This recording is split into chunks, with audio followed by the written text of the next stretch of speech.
welcome to Set Sports. I'm your host, Sophia O'Gellick. Please rise for the pledge.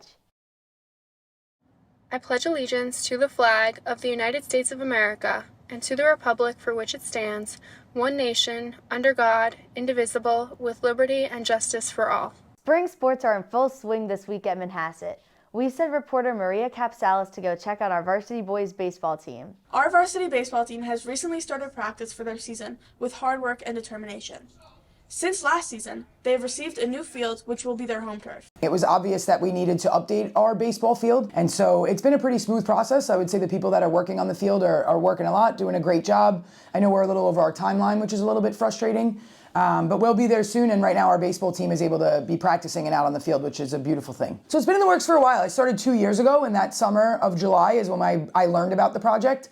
All of last year, a lot of talking about the baseball field and how to make the project beautiful and what needed to go into it. I would say our coaches, the community members, our staff, everybody really committed to updating the baseball field and to having it done for spring of 2024. It's beautiful, it's really big, which just feels great when you're standing out in the outfield.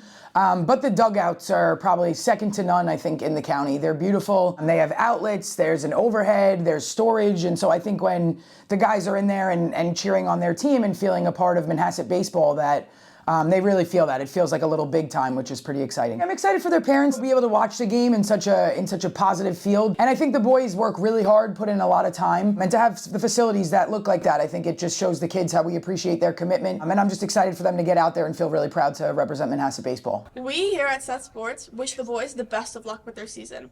Now back to you in the studio. Thanks, Maria. Right now, I want to welcome Dr. Coleman to take a look at March Madness.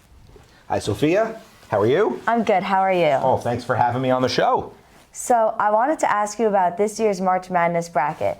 What are your thoughts on the bracket for this year? As always, March Madness is such an exciting time. I will say, from the New York perspective, it doesn't look so great.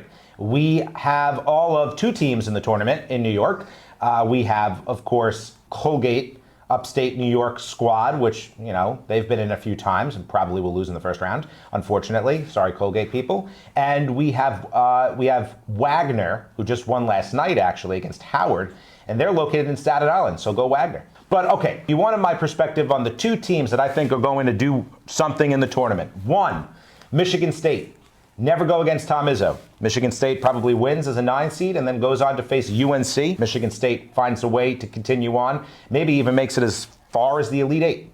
And then Duke as a 4 seed. Never count out Duke. The Dukies know what they're doing in the tournament. I think that they're going to end up beating Houston as the 1 seed, probably end up even in the Final 4. And those are my March Madness tips for this year. Well, thanks, Dr. Coleman, for coming on the show. That's all we have for today. Once again, I'm your host, Sophia O'Gellick. Roll set.